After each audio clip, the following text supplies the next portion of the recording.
The people of Israel had discovered God while they were wandering in the desert, as they were nomads, as they were tending their sheep and their flocks. And this is a God that travels with them. All the great monotheistic religions come from the desert, because you can't stay in one place, and you can't have a God of this tree or of this river, because you're constantly on the move, and you experience that God moves with you, travels with you. When they entered into the promised land, when they come in and meet the Canaanites, they become farmers. And farmers are worried about not a God who moves with you, but a God who's going to ensure that you get a good harvest. And there they meet the God of the Canaanites, Baal, the God of fertility, the God of the harvest, the God of rain. And so in today's first reading, we have this face-off between Elijah, the prophet of God, and the 450 prophets of Baal.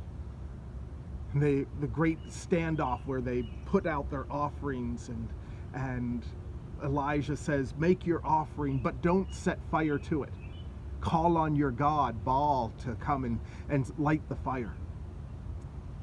And it doesn't catch on fire. Then Elijah puts out his offering and has the people just pour buckets of water onto it, onto the wood and onto the offering. And then he prays to God, the true God, and the fire comes down and consumes.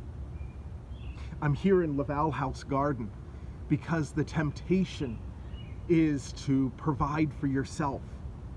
The temptation is to look to the God of fertility, the God that will give you a harvest, the God who will bring the rain, and to give up on the God who travels with you, the God who sojourns and makes his tent in your camp.